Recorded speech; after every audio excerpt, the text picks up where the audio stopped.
En un mundo donde la oscuridad acecha en cada esquina, los susurros del mal retumban en los vientos helados. Existe una estirpe inmortal cuyo nombre se pronuncia con temor y reverencia. Los condes vampiro, nacidos de la sombra y perfeccionados en las artes prohibidas de la nigromancia. Son seres eternos que han dejado una marca indeleble en la historia, convirtiendo reinos enteros en tierras malditas y sus habitantes en siervos de la muerte.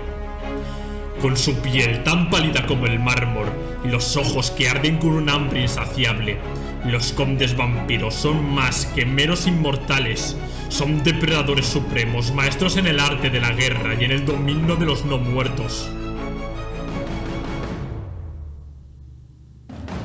En la lúgubre región de Silvania, sus castillos góticos se alzan como oscuros monumentos a su poder, impregnados de siglos de conquista y corrupción. Bajo el liderazgo de figuras tan icónicas como Vlad von Castin, el príncipe de los condenados, y Manfred, el estratega de la ruina, estos señores de la noche han lanzado sus legiones de no muertos contra los reinos de los vivos, envolviendo el mundo en interminables guerras. Empecemos. Muy buenas, enanos de Carazacarak, señores de Ulthuan y sirvientes de la rata cornuda. Os habla Warhammer Historia. Recordaros darle like y suscribiros para apoyar al canal, y recordar que ahora os podéis hacer miembros de este para apoyar ya al canal a su máximo esplendor, que se agradecería ya a niveles astronómicos. Hoy vamos a seguir y a finalizar la historia de los condes vampiro. He de decir que este vídeo lo he disfrutado muchísimo, porque los condes vampiro fue la primera facción que yo pinté en la historia de Warhammer cuando tenía, no sé, no llegaría ni a 13 años a lo mejor, ¿no? Además, este libro hablamos de cada una de las facciones de los condes vampiro. Es cierto que muy por encima, ya en futuros vídeos vamos a hablar de cada personaje y de cada linaje, pero los hemos mencionado un poquito y hablando un poquito de su historia, y es brutal cómo estos primeros nacidos vampiros se dividen por el mundo y van creando sus consortes y sus lacayos vampiros, y cómo van evolucionando, ¿no? Hablamos de Asoran, hablamos de Neferata, hablamos de Usoran, hablamos de Soran.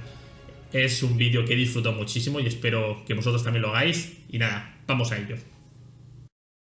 No fue el destino quien guió a los vampiros hacia Nagash, sino la oscura voluntad del nigromante que había tejido sus hilos de manipulación desde el principio, valiéndose de Soran como su títere. A lo largo del asedio a Lamia, Nagash les asistió en las sombras con su magia, siempre un paso por delante, siempre invisible. La revelación de esta traición desató la furia de Neferata, especialmente cuando Nagash despreció su liderazgo y en su lugar eligió a Bashanesh, un pariente lejano, para comandar sus tropas. El maquiavélico Nagash, no contento con esto, había forjado un anillo de poder oscuro, un artefacto que otorgaba a su portador, un vampiro, la capacidad de regresar de la muerte con una facilidad inigualable, pero a un costo terrible: el dominio absoluto del nigromante sobre todos los vampiros. Bashanesh aceptó este pacto, y bajo el mando de Nagash, los vampiros marcharon con sus ejércitos hacia la antigua ciudad de Khemri. Durante todo este tiempo, Nagash no había permanecido ocioso. Se había sumergido en los arcanos más oscuros de la nigromancia, perfeccionando sus artes para levantar a los muertos y expandir su poder. Su visión era clara y aterradora: transformar el mundo entero en un vasto reino de los no muertos, donde cada cadáver, cada alma sin descanso, estuviera bajo su control absoluto, sin mover un solo músculo, sin su orden. Este sombrío panorama, Nagash sería el soberano indiscutible de un mundo convertido en un cementerio eterno, gobernado por solo las legiones de los no muertos. El primer acto de su plan de dominación era una venganza largamente anhelada: la aniquilación total de su tierra natal y de los reyes sacerdotes que lo habían repudiado. Con una ferocidad alimentada por siglos de rencor, Nagash reunió la mayor horda de no muertos que jamás había visto. mientras los reyes sacerdotes se mantenían ajenos a su creciente poder. Él vagaba por las necrópolis despertando legiones oscuras que marcharían bajo sus estandartes. Los vampiros, ahora sus generales, guiaban a estas fuerzas hacia la guerra. A bordo de navíos hechos de huesos fundidos, la horda de no muertos zarpó desde el mar agrio, cruciando lo que más tarde sería conocido como los estrechos de Nagash, hasta el mar amargo. Al desembarcar en el puerto en ruinas de Lamia, los no muertos avanzaron implacables con los vampiros exiliados liderando la carga, una punta de lanza afilada y mortal en la guerra por la conquista de su antigua tierra. Un ejército de legiones esqueléticas y carros de hueso avanzó inexorablemente sobre las doradas arenas de Nehekhara, portando consigo la oscura voluntad del nigromante.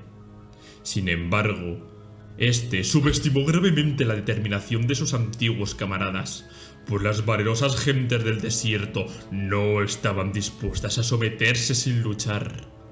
Durante su ausencia, la tierra del Gran Río había florecido hasta convertirse en un imperio formidable, unificado bajo el dominio del imponente rey sacerdote Al-Khadizar, el Conquistador.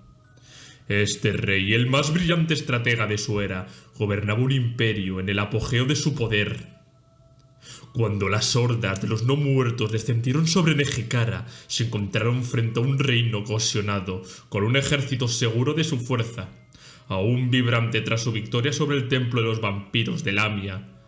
Además, los hechiceros del Gran Reino habían perfeccionado las artes arcanas, especialmente la creación de armas mortales y autómatas de guerra animados, dejando claro que esta no sería una batalla fácil para Nagash. Así comenzaron las guerras que mancharían las arenas del desierto con sangre durante incontables años. Los vampiros, que eran maestros de las artes oscuras y enemigos despiadados, luchaban con una determinación feroz para recuperar su reino perdido. Allí donde aparecían, el terror y el pánico se extendían como una sombra sobre sus enemigos. Sin embargo, incluso estos poderosos seres no eran invencibles. El conflicto se prolongó durante una década, con victorias y derrotas de ambos bandos, pero sin que ningún ejército lograra imponerse de manera definitiva. Al principio, las legiones de los no muertos parecían tomar la delantera, pero Al-Khadizar, con su genio estratégico, contraatacó recuperando el terreno perdido y demostrando que su liderazgo no tenía rival.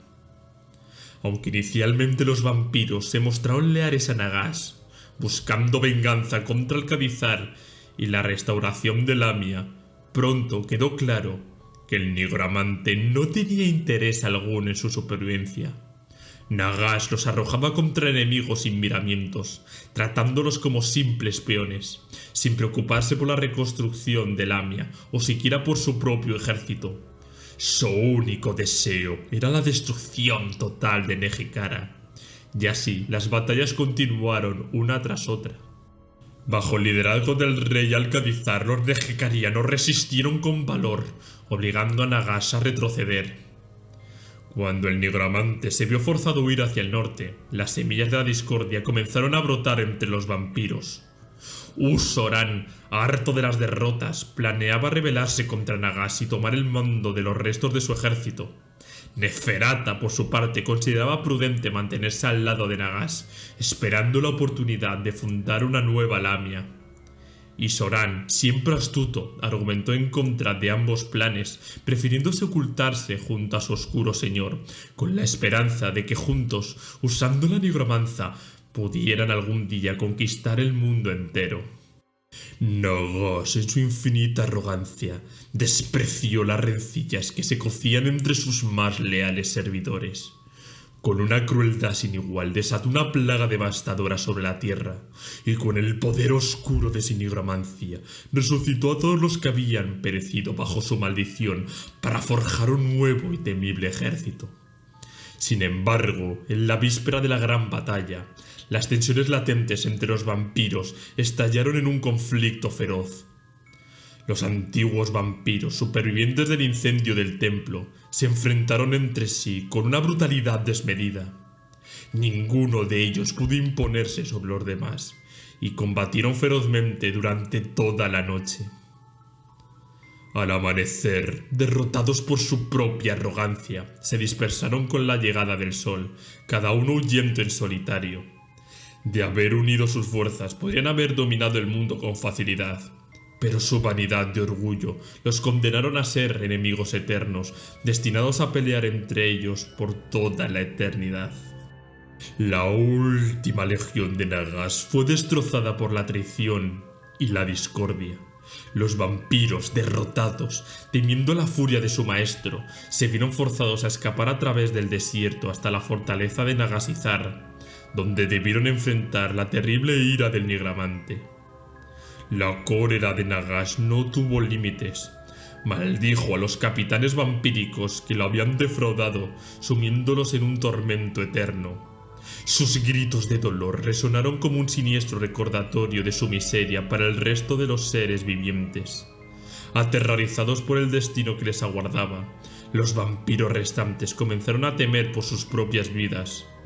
No obstante, atados por el poder del anillo que Bashanes portaba, se encontraban incapaces de desafiar a Nagas o a su siniestro lugarteniente, Arkan el Negro.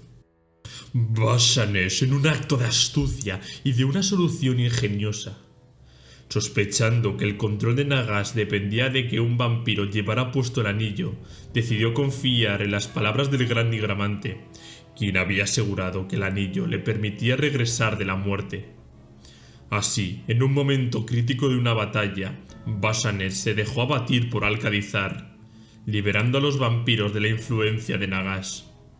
Y una vez libres, los vampiros huyeron de Nagasizar, dispersándose en todas direcciones para evadir a cualquier perseguidor. Sin embargo, ni siquiera la muerte de Nagas a manos de Alcadizar pudo liberarles completamente de la maldición que cargaban.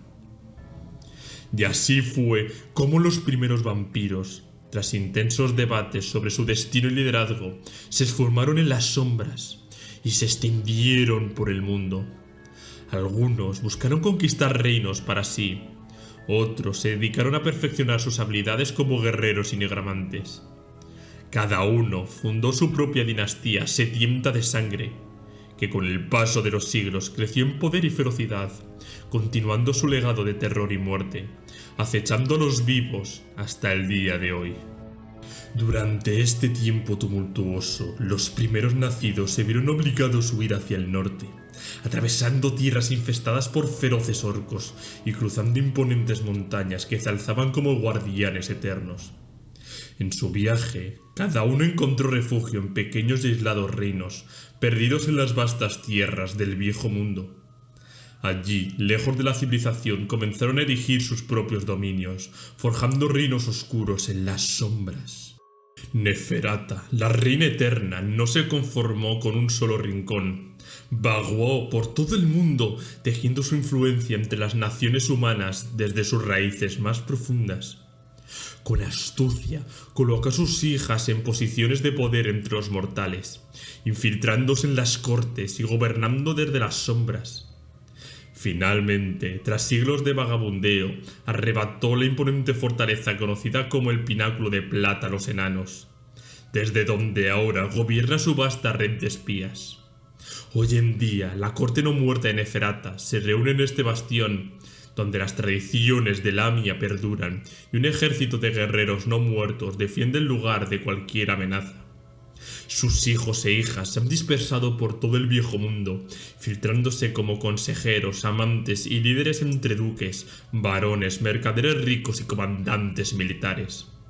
Así, Neferata extiende cada día su oscura red de poder, tejiendo un plan misterioso y lejano que solo ella comprende. Bashanes, por su parte, regresó de la muerte, cumpliendo la oscura promesa de Nagas.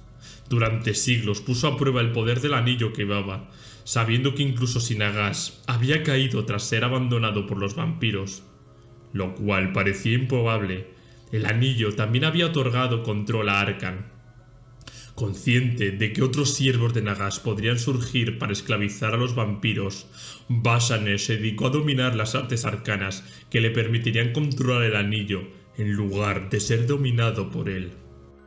Áboras, el único que se negó a unirse a Nagas tras la caída de Lamia, tomó un camino diferente. Cuando la ciudad de los vampiros cayó, no siguió a sus hermanos a Nagas y Zar. En su lugar se dirigió al norte, junto con 4 de sus vástagos. Entre ellos estaba Wallach Harkon. Juntos arrasaron todo a su paso, alimentándose con una ferocidad salvaje después de años de hambre y represión. Incluso hoy, los chamanes orcos de las tierras yermas narran cuentos espeluznantes sobre los Raja-Gargantaz que destruyeron tribus enteras. Los enanos aprendieron a temer a Áboras, pues enviaba suministros a minas y fortalezas solo para encontrar a todos sus habitantes cruelmente masacrados. La leyenda cuenta que en lo alto de una montaña, Áboras derrotó a un antiguo dragón en combate singular, bebiendo su sangre y logrando romper la maldición de la sed vampírica que lo atormentaba. Tras esta hazaña, ordenó a sus seguidores viajar por el mundo para perfeccionar sus habilidades marciales, con la esperanza de que ellos también pudieran liberarse algún día de la maldición. Luego, Áboras desapareció, y desde entonces sus hijos son conocidos como los dragones vampiros, en honor al gran dragón que su señor derrotó. De Madmeses y Haraldne se sabe poco, se desvanecieron en la bruma de la historia, aunque persisten rumores de vampiros en la lejana Cathay y las tierras del sur que podrían pertenecer a su desaparecido linaje. Entre todos los vampiros primigenios, solo Soran permaneció fiel a Nagas. Mientras los demás vampiros huían hacia la oscuridad, Soran se mantuvo al lado de su maestro, asumiendo el mando de su ejército en la batalla. Ningún vampiro era suficientemente poderoso como para dominar a los demás, por lo que mantuvieron sus nuevos dominios en secreto, esperando pacientemente el primer movimiento de sus rivales. Muchos también se ocultaban por el temor a que Nagash pudiera volver a esclavizarlos. Reconociendo que necesitarían aliados poderosos para sobrevivir, cada uno de los primeros nacidos creó nuevos vampiros mediante el beso de sangre, asegurando su legado y preparándose para las futuras batallas que definirían su existencia. Soran permaneció fielmente al lado de Nagash, mientras el oscuro señor maldecía y arremetía contra la volubilidad de los vampiros. Su esperanza residía en que al demostrar lealtad a Nagash, él le revelaría los profundos y oscuros secretos de la nigromancia.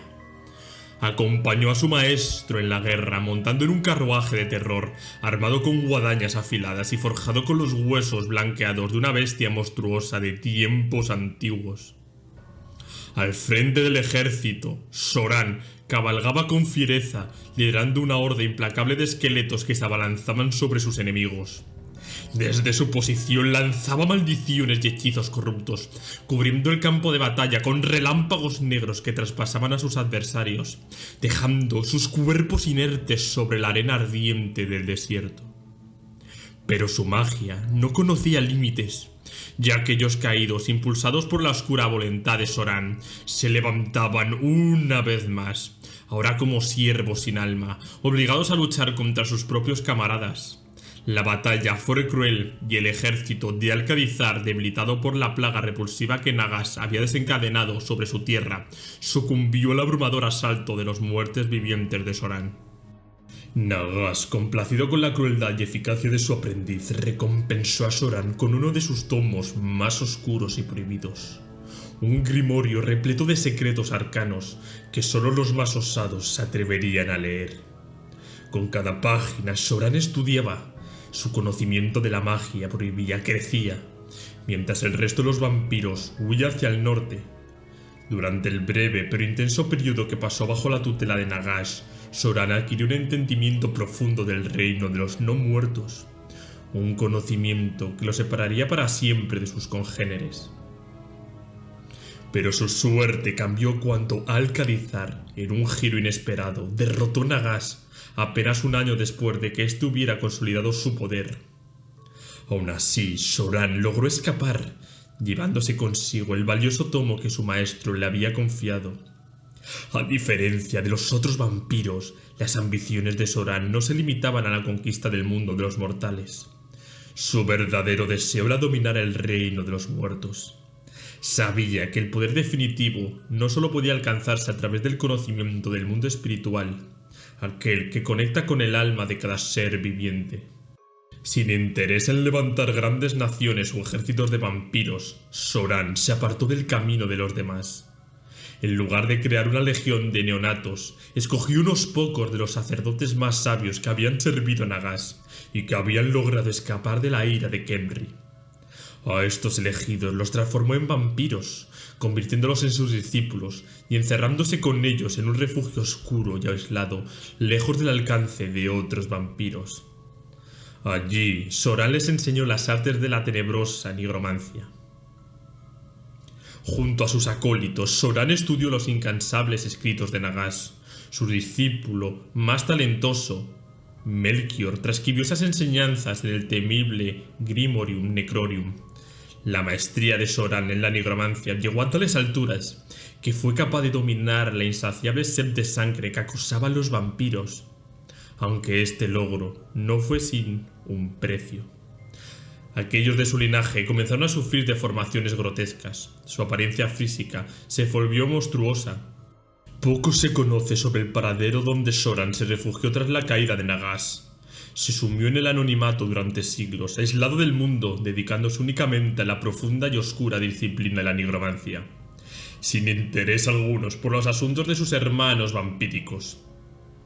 Con el conocimiento extraído del libro de Nagash, Soran pasó gran parte de su existencia vagando por el reino de los no muertos, explorando los misterios del más allá, para cruzar la barrera entre el mundo de los vivos y de los muertos. Para esto entraba en un trance profundo, durante el cual su cuerpo quedaba inerte, mientras su alma vagaba libremente, conversando con los espíritus de los caídos. Pero en un fatídico día, su discípulo, Melchior, aprovechó uno de esos trances para traicionar a su maestro. Las razones detrás de esta traición son un enigma. Algunos murmuran que fue el mismo libro de Nagash el que le susurró al Melchior, incitándola a cometer el asesinato. Otros creen que la mente torturada del discípulo finalmente sucumbió a la locura, llevándolo a clavar una estaca en el corazón de su mentor. Sea cual fuera la verdad, con este acto, Melchior condenó a los vampiros creados por Soran a una existencia sombría y maldita. Estos necrarcas, tal vez por su prolongado aislamiento o por alguna maldición lanzada por el espíritu vengativo de Soran, quedaron atrapados en un limbo entre los vivos y los muertos. Aunque sus cuerpos continúan caminando sobre la tierra, ya no pueden percibir el mundo como los seres vivos. Para ellos, las criaturas mortales son meras sombras espectrales, mientras que los espíritus de los fallecidos son sus verdaderos compañeros, a quienes pueden manipular a voluntad. Mientras otros linajes vampíricos como los Von Carstein y las Lamias buscan dominar el viejo mundo como señores inmortales, los necrarcas, desde aquel día fatídico en el que Melchior acabó con el cuerpo de Soran, tienen un único y retorcido propósito: transformar toda la vida en muerte. Esta existencia demencial ha empujado a la mayoría de los necrarcas hacia la locura. En ella se aislan en torres remotas, donde trazan planes oscuros para precipitar la caída de la humanidad, aunque de vez en cuando uno de ellos abandona su reclusión para marchar a la guerra. De todos los vampiros, los necrarcas son los más siniestros y corruptos. Sus habilidades nigrománticas le permiten invocar vastas hordas de guerreros no muertos cuando entran en batalla, reforzando sus filas con los cuerpos destrozados de sus enemigos. Cuando los antiguos vampiros huyeron de la destrucción de Lami y se dispersaron hacia el norte, entre ellos se encontraba Usoran, el señor de las máscaras. Usoran poseía un don innato para la diplomacia y era un guerrero formidable que compensaba su falta de destreza con la espada con una fuerza descomunal y una mente aguda para la estrategia. Orgulloso y ambicioso, no tardó en desafiar a sus hermanos vampíricos por la supremacía.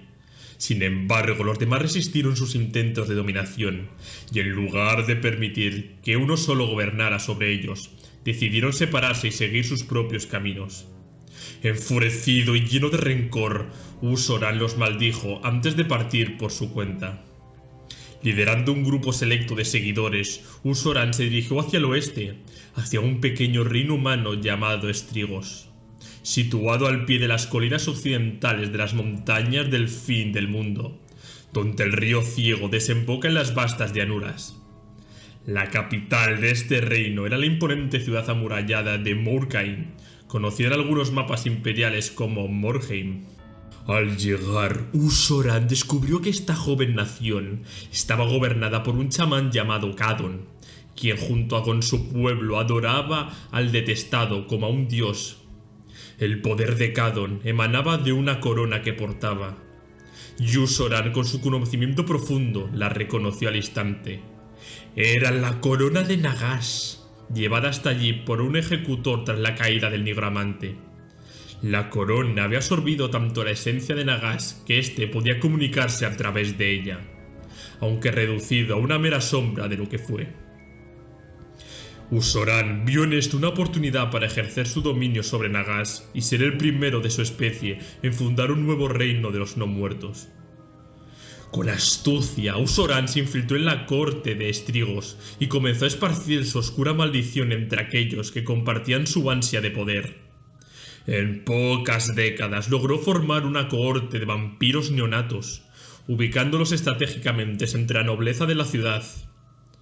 Una vez que su poder estuvo consolidado, Usoran hizo su movimiento final. Con el apoyo de sus vástagos derrocó a Kadon y proclamó gobernante absoluto del reino. El culto a Nagash fue sustituido por la veneración a los vampiros y los humanos comenzaron a adorar a Usoran como una deidad viviente, en una reminiscencia del antiguo culto de la sangre de Lamia. Algunos nobles afortunados fueron agraciados con la inmortalidad vampírica, convirtiéndose en los ministros más cercanos a Usoran y en los sumos sacerdotes de su nuevo culto. Bajo el manto de la oscuridad, los sacrificios humanos volvieron a teñir de sangre las noches sin luna. Sin embargo, Usoran, recordando los errores de la corte de Lamia, impuso un código estricto basado en las enseñanzas de Aborash. Solo esclavos, los enemigos capturados y los criminales condenados podían ser sacrificados para saciar su sed, asegurando así que los habitantes de Estrigos no temieran a sus poderosos amos. Gracias a este sistema, Estrigos se convirtió en una de las naciones más prósperas y con menor criminalidad de la historia. Pero la paz no era el destino reservado para el ambicioso clan de Usoran. Embriagado por su propio orgullo, envió a sus vampiros neonatos a buscar a los otros primeros nacidos, invitándolos a unirse a su reino para forjar una nueva dinastía inmortal bajo su mando. La primera en rechazar su oferta fue su propia hermana, Neferata. Con arrogancia, Usoran le envió un mensajero con la invitación a su corte, esperando presumir de su gloria. Sin embargo, Neferata, en lugar de aceptar, encarceló al desafortunado mensajero y arrancó sus colmillos con sus propias manos, enviándoselos a Usoran como respuesta, todavía chorreantes de sangre. La respuesta de Neferata no se limitó a un acto simbólico. Utilizando su vasta red de influencia sobre las tribus humanas, incitó una gran guerra contra Estrigos. Neferata había tejido una intrincada red de vampiros entre las tribus que, en un futuro lejano, formarían el imperio. Con astucia advirtió a los reyes y príncipes de aquellas tierras sobre el terrible poder de Usoran, instigándoles a levantar un ejército y marchar hacia el sur para destruirlo. Los humanos, ignorantes del verdadero terror al que se enfrentaban, aceptaron las manipulaciones de las hermanas de Lamia. Sus ejércitos, disciplinados y compuestos por guerreros fuertes y hábiles, avanzaron hacia el dominio de Usoran. Este, confiado en su poder, reunió a sus tropas y marchó hacia el norte para interceptar a las tribus bárbaras que se dirigían hacia él. En la batalla, los neonatos de Usoran mostraron una crueldad inhumana, masacrando a miles con su furia desatada. La victoria parecía asegurada para Usoran. Su ejército estaba a punto de aplastar a la confederación de tribus humanas. Pero mientras Usoran estaba ocupado en este conflicto, un desastre inesperado se desencadenó. Desde las montañas del fin del mundo, una colosal horda de orcos descendió como una marea verde, invadiendo Estrigos. Los orcos y goblins, superando su miedo ancestral hacia las bestias con colmillos, buscaron con ansias enfrentarse a estos monstruos en batallas. Liderados por el caudillo orco Garsnag, Diente Partido, y su chamán Fudgig, montados en serpientes aladas, lanzaron un feroz waj hacia el sur, impulsados por un deseo de venganza, por los orcos masacrados por los dragones sangrientos de Aborash. Los invasores orcos devastaron las llanuras de Estrigo, destruyendo las patrullas fronterizas y pronto asediaron la capital, Morkane. Al recibir noticias de la invasión, Usoran, que se encontraba en el norte liderando su ejército, emprendió un desesperado regreso hacia la ciudad para defenderla. Consciente de que había dejado su capital sin defensas, se vio obligado a retroceder apresuradamente hacia el sur, acosado constantemente por los humanos que aprovechaban su retirada para diezmar sus filas. La retaguardia de su ejército fue aniquilada, y lo que quedaba de su otrora invencible fuerza ahora se encontraba al borde del colapso. Finalmente, cuando llegaron a las polvorientas llanuras ante la capital, Usoran pudo ver la verdadera magnitud de la horda orca. Un mar interminable de pieles verdes se extendía ante él, listos para aniquilar su agotado y diezmado ejército. Los orcos, aullando con salvaje furia, golpeaban sus rústicas armas contra los escudos, lanzando un desafío brutal al ejército de los vampiros. Usoran sabía que estaba superado en número, pero no tenía otra acción más que enfrentarse a la marea verde. En la batalla que se conocería de la llanura de las cenizas, un pequeño ejército de estriganos se preparó para hacer frente a la gigantesca horda orca bajo las sombras de la muralla de la ciudad. La lucha fue larga y sangrienta, pero finalmente los estriganos fueron superados, viéndose obligados a retroceder desesperadamente hacia el interior de Morkane. Al ver las puertas de la ciudad abiertas para permitir la entrada de los restos del ejército, el poderoso chamán orco que lideraba la horda aprovechó la oportunidad y ordenó un asalto total contra las defensas. Un caudillo orco y el chamán, montados en serpientes aladas, descendieron sobre los defensores en las puertas de la ciudad. Fue en este preciso lugar donde se decidiría el destino de Morkane, en el último y desesperado intento de la resistencia de Usoran. El duelo entre los orcos y el señor de los vampiros fue una contienda épica. Los orcos habían subestimado el poder de un vampiro, y en el primer embate, Usoran desató su furia.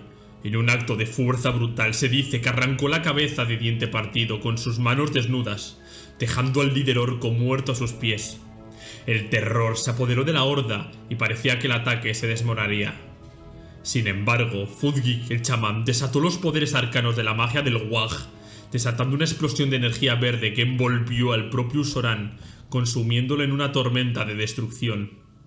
El grito de agonía del vampiro resonó por toda la ciudad, y hasta el día de hoy su eco se escucha en las ruinas malditas de Morkane. Con Usoran derrotado, los orcos se lanzaron sobre la capital, arrasando todo a su paso, matando o esclavizando a la población. Lo que alguna vez fue un poderoso reino quedó reducido a escombros, borrado para siempre de la historia. Hoy, esta región es conocida como las Tierras Yermas. Los pocos que sobrevivieron a la devastación orca se convirtieron en un grupo disperso de nómadas, conocidos como estriganos, que viajan por los reinos humanos en caravanas, superviviendo como pueden. Sus mitos y leyendas todavía evocan la Edad Dorada, en la que el rey no muerto gobernaba la rica y próspera tierra de Estrigos, y profetizan la llegada de un día en el que él regrese para guiar a su gente en la reclamación de su tierra. No todos los vampiros Strigoi perecieron junto a Usoran. Cuando los supervivientes de su clan vieron la caída de su maestro, comprendieron que la batalla estaba perdida y huyeron hacia el norte buscando refugio en los reinos humanos. Desesperados por encontrar seguridad entre los de su propia especie, recorrieron los caminos en busca de otros vampiros. Sin embargo, no hallaron ninguno de los que les brindara auxilio. Los clanes vampíricos, temerosos de atraer la atención de Nagash y deseosos de evitar otra catástrofe como la de Lamia, se habían aislado rigurosamente, cada uno protegiendo celosamente sus territorios y reservas de sangre. Las divisiones entre los primogénitos se habían profundizado tanto que ahora se veían como enemigos más que como aliados. Al cabo de un tiempo, los Strigoi encontraron una pequeña secta de vampiros en los sombríos bosques del norte, liderada por Bashanesh. Con humildad y desesperación suplicaron unirse a su grupo. Pero Bashanesh, despreciando su debilidad, los rechazó brutalmente. En un acto de crueldad ejecutó a varios de los Strigoi que habían acudido en busca de ayuda, dejando que solo unos pocos escaparan de la furia homicida. Donde quiera que buscaran refugio, Los Strigoi eran recibidos con desprecio. Los dragones sangrientos de Aborach los cazaban por deporte. Las lamias de Neferata los convertían en presas. Y los necrarcas de Soran los utilizaban como simples sujetos de experimentos. Tras esta traición sangrienta, los escasos Strigoi que sobrevivieron se dispersaron por el viejo mundo, condenados a una existencia solitaria. Desesperados y perseguidos, se vieron obligados a esconderse en las sombras, viviendo como carroñeros en los márgenes de la sociedad humana. En cada rincón que acechaban, enemigos dispuestos a exterminarlos.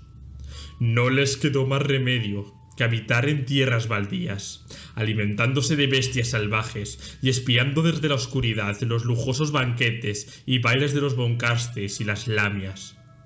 La opulencia y el esplendor de estos vampiros les recordaban cruelmente todo lo que habían perdido, alimentando un odio insaciable que comenzó a consumir sus mentes. Su resentimiento se extendió también hacia los dragones sangrientos y los necrarcas, quienes a su vez los trataban como enemigos a destruir en combate o como experimentos. Con el tiempo, los Strigoi se transformaron en criaturas desesperadas, despreciadas tanto por los vivos como por los muertos. En su soledad, muchos sucumbieron a la locura, convirtiéndose en seres patéticos, temerosos de alimentarse de humanos por miedo a atraer la atención de cazadores de brujas, o peor aún, de otros vampiros. Obligados a esconderse en las cercanías de la civilización, se refugiaron en tumbas y cementerios, donde desenterraban cadáveres recientes para beber su sangre fría, y se ocultaban en criptas húmedas y alcantarillas para protegerse de la luz del día. La corrupción física que los consumía se reflejó en su apariencia, deformando sus cuerpos hasta convertirlos en grotescas abominaciones encorvadas.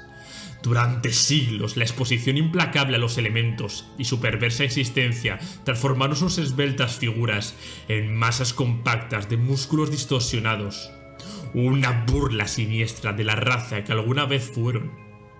Solo los rasgos más bestiales de su linaje sobrevivieron, erradicando cualquier vestigio humano.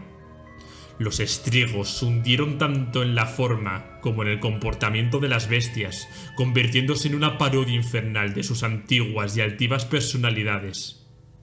La amargura y la locura se irrigaron en su ser, mientras observaban cómo las criaturas del viejo mundo prosperaban y fortalecían, más hermosas que nunca.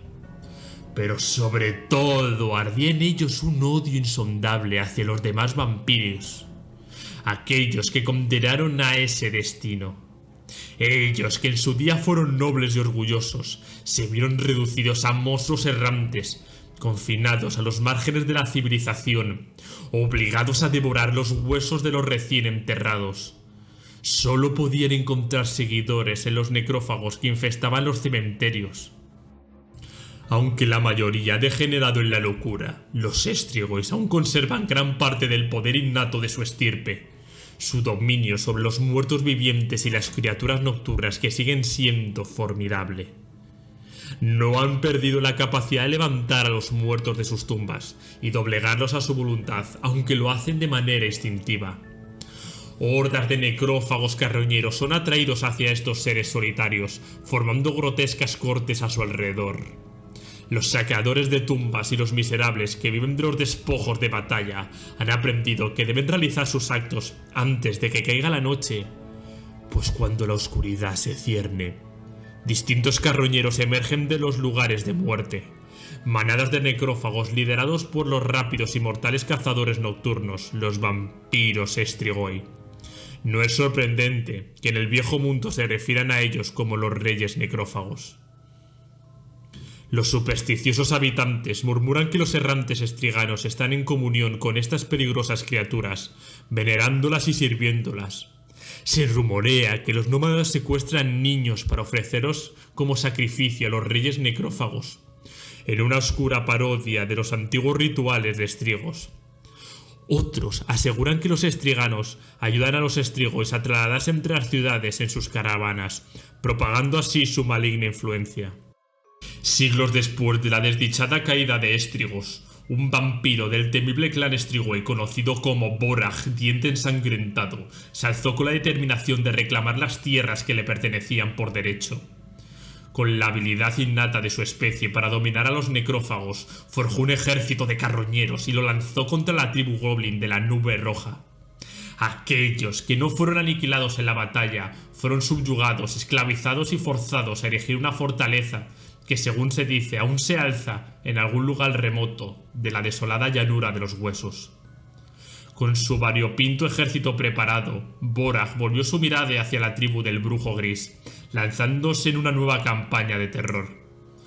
Sin embargo, en medio de esta sangrienta batalla, un virote letal atravesó su corazón, poniendo fin de manera abrupta al reinado de Borag.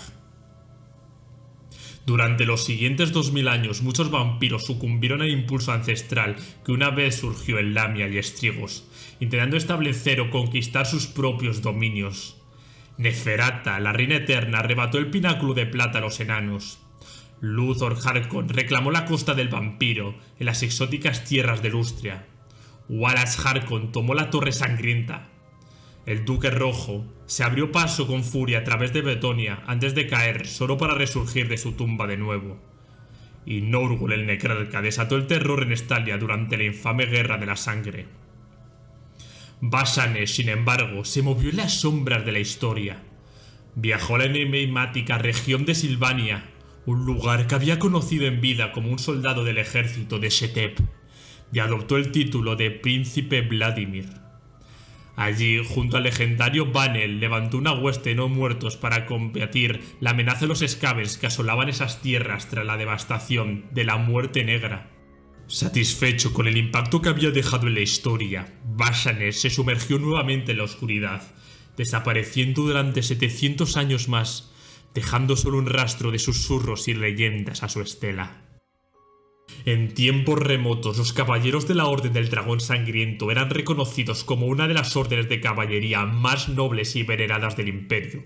Su lealtad y valor los convirtieron en los protectores más respetados de la región. La imponente fortaleza monasterio de la Torre Sangrienta, que custodiaba los pasos hacia Britania, era célebre por la inexpugnabilidad de sus muros y el coraje inquebrantable de sus defensores. Sin embargo, el destino de la Orden fue sellado cuando una noche oscura y fatídica, un hombre de porte majestuoso y noble presencia se presentó ante las puertas de la fortaleza. Se hacía llamar Wallace, de la ilustre familia Harkon. Su llegada, narrada en el sombrío libro de las lamentaciones, marcó el inicio de la caída. En una noche de pesadilla, Wallace extendió la maldición de la no vida sobre los caballeros, transformándolos en vampiros bajo su oscuro liderazgo como nuevo gran maestre de los caballeros sangrientos. A los más fuertes, nobles e imponentes en belleza, los convirtió en vampiros, mientras que a los demás les arrebató la vida para resucitarlos como sus guerreros tumularios. Desde ese momento, la otrora noble orden se sumió en una espiral de terror. Los caballeros, que una vez habían jurado proteger a los inocentes, ahora los cazaban sin piedad como una jauría de lobos sedientos. Las doncellas vampiro, consorte de estos caballeros malditos, se bañaban en la sangre de las víctimas para preservar su eterna juventud. La orden se transformó en una fuerza tan temible y poderosa que el viejo mundo jamás había presenciado algo igual. Durante muchos años los caballeros ocultaron su verdadera naturaleza bajo un velo de engaño, pero la verdad no pudo permanecer enterrada para siempre. La iglesia de Sigmar, alarmada por las constantes informes de desapariciones nocturnas, descubrió finalmente el terrible secreto. 4 órdenes templarias del Imperio se unieron en una cruzada para aniquilar a los caballeros vampiros, ansiosos por demostrar su poder y pureza. La Torre Sangrienta fue sitiada y durante 3 largos años los vampiros resistieron. Sin embargo, los atacantes finalmente abrieron una brecha y en un asalto final incendiaron la torre. Atrapados entre las llamas y enfrentados a una fuerza abrumadora, los caballeros se vieron obligados a abandonar su hogar ancestral y fueron perseguidos implacablemente por templarios y cazadores de brujas, hasta que se creyó que habían sido exterminados por completo. La Torre Sangrienta quedó en ruinas, pero su legado oscuro y maligno persistió en las sombras. La verdad, sin embargo, era mucho más inquietante. Cuando su fortaleza cayó, los caballeros del dragón sangriento se dispersaron por el mundo. Huyeron a tierras distantes como Estalia, Bretonia y Tilea, y más allá, estableciendo sus propios dominios en la oscuridad. Entre todos los vampiros que han surgido en la historia del hombre, ninguno es más temido ni más legendario que el maldito clan de los Von Castings. Con su belleza oscura, su arrogancia innata y su carisma tan frío como la noche, los Von Castings se alzaron como los verdaderos aristócratas de la oscuridad. Fue Vlad Vorkastin, el primogénito de esta oscura línea, quien llevó el vampirismo a las tierras sombrías de Silvania.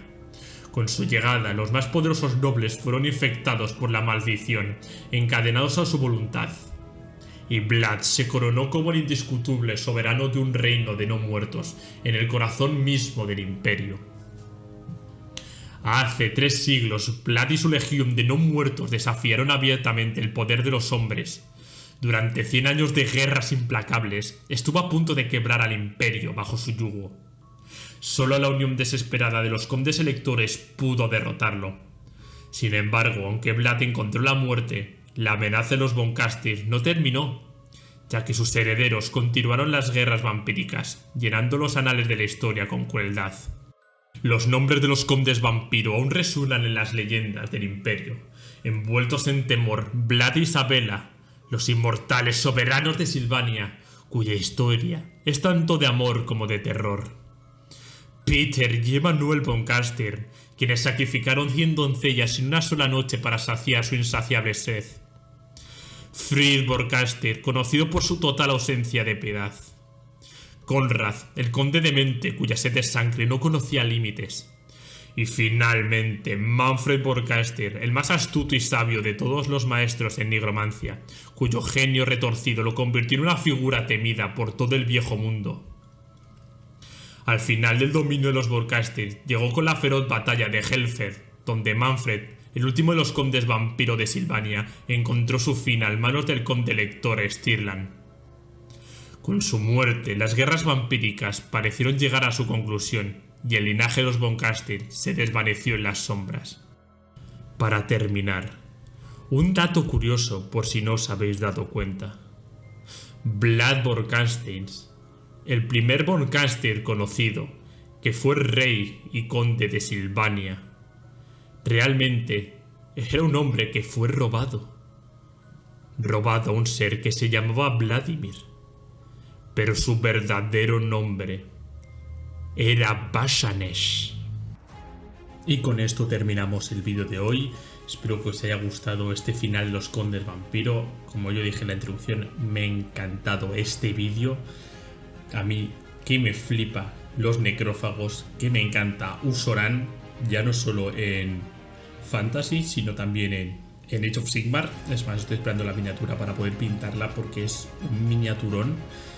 Y toda la trama de cómo consiguen su reino, un reino gobernado por vampiros para hombres, que quería traer a los demás vampiros para gobernar. O sea, la idea de Usoran era la hostia, y su amiga hermana Neferata se lo impidió por completo, ¿no? Así que pobre el pobre de Usoran, ¿no? Espero que hayáis disfrutado de este vídeo como yo haciéndolo.